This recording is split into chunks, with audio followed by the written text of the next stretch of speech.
Hello दोस्तों। तो भारत ने इंग्लैंड को बुरी तरीके से हरा दिया है, लेकिन ये टेस्ट मैच से बात करने से पहले मैं ये कहना चाहूंगा कि किस प्लेयर ने इस टेस्ट सीरीज के ऊपर क्या-क्या कमेंट किया था जब ये टेस्ट सीरीज शुरू होने वाला था।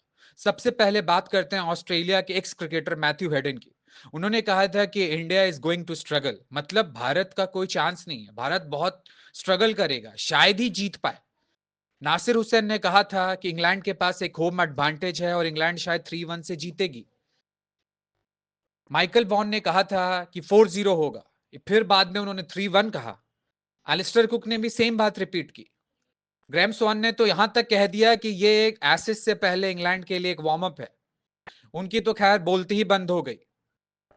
उसके बाद आप बात करते हैं इस टेस्ट मैच की, जो इंडिया ने पूरी तरीके से बदल कर रख दिया सिर्फ 10 ओवरों में। क्योंकि कल जैसी इनिंग खेली ब्रूक और रूट ने, उसके बाद तो लग रहा था इंडिया का कोई चांस ही नहीं है। फिर प्रसिद्ध कृष्णा ने रूट को आउट किया। उसके बाद सिराज को जो स्पेल मिला वो तो लाजवाब था। सिराज ने कल भी अनलिमिटेड ओवर्स किए हैं, बिना थके अनलिमिटेड ओवर्स।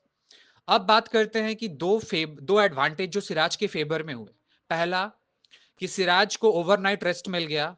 तो सिराज जब आज बॉलिंग कर रहे थे तो उनके मैक्सिमम बॉल 140 के ऊपर जा रहे थे। सिराज के लंबे लंबे स्पेल ने तो हमें एडवांटेज दिया ही, बट सिराज की आज जो आउट स्विंग गिर रही थी वो लाजवाब थी। डेल स्टेन ने तो प्रेडिक्ट किया ही था कि सिराज इस टेस्ट मैच में 5 विकेट लेने वाले हैं। जो अगला एक महत्वपूर्ण कारण है जो कोई नोटिस नहीं कर रहा है, जिसके कारण ये इंडिया ये टेस्ट मैच जीता। हम प्रसिद्ध कृष्णा को 3 टेस्ट मैच खिलाने के बाद चौथे टेस्ट में उनको नहीं, हमने ड्रॉप कर दिया था। हमने उनके जगह कंबोज को लेकर आए थे। लेकिन भगवान का शुक्र है कि कंबोज ने अश्विन से भी स्लो बॉलिंग की और हम फिर वापस से प्रसिद्ध कृष्णा को इस टेस्ट में वापस लेकर आए। कंबोज और प्रसिद्ध कृष्णा रन तो सेम देते हैं, पर प्रसिद्ध कृष्णा विकेट ज्यादा लेते हैं। ये हमारे फेवर में इस टेस्ट मैच में काम किया। तीसरा और सबसे महत्वपूर्ण ये टेस्ट जीतने का रीजन है वॉशिंगटन सुंदर की वो लास्ट के 40 रन की पार्टनरशिप जो उसने लास्ट के 3 विकेटों के साथ की। जब जडेजा आउट हो गए 350 355 के स्कोर पर, तो 355 से 395 का जो स्कोर तय हुआ वो वॉशिंगटन सुंदर ने सिंगल हैंडली किया। वो 40 रन, क्योंकि अगर आप देखेंगे जब जो रूट आउट हुए तो इंग्लैंड को भी जीतने के लिए 36 या 40 रन ही की जरूरत थी। उसके बाद से इंडिया ने पूरा गेम पलट करके रख दिया। तो वॉशिंगटन सुंदर की उस इनिंग को तो आपको तारीफ करनी ही पड़ेगी।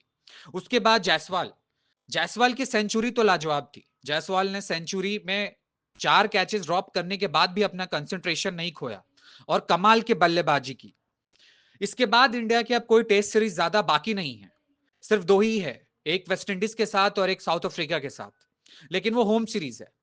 इंडिया उम्मीद है कि अब होम सीरीज में न्यूजीलैंड के हार को भूलकर जबरदस्त परफॉर्मेंस देगी। उम्मीद करते हैं कि भारत इसी तरीके से अच्छा खेलती रहेगी और अगले साल हम उम्मीद है कि शायद T20 वर्ल्ड कप भी जीते, जो कि इंडिया में होने वाला है। और स्पोर्ट्स अपडेट जानने के लिए सब्सक्राइब करें इंडिया अनप्लग्ड।